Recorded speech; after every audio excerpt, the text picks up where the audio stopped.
এক ঘন জঙ্গলে থাকত এক শক্তিশালী বাঘ। সবাই তাকে ভয় পেত। আর একই জঙ্গলে থাকত এক শান্ত স্বভাবের হাতি, যে সব প্রাণীর উপকার করত। একদিন প্রচণ্ড ঝড় বৃষ্টি শুরু হল।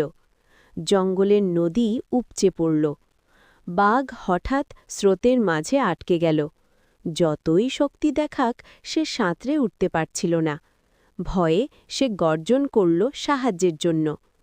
হাতি দূর থেকে সব দেখে এগিয়ে এলো। সে নিজের লম্বা শুঁড় বাড়িয়ে বাঘকে ধরে নিরাপদ জায়গায় তুলে আনল। বাঘ অবাক হয়ে গেল।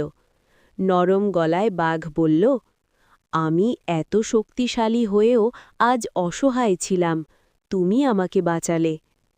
হাতি হাসল আর বলল, শক্তির চেয়ে বড় হল একে অপরকে সাহায্য করা। সেদিন থেকে বাঘ আর হাতি ভালো বন্ধু হয়ে থাকল। ধন্যবাদ।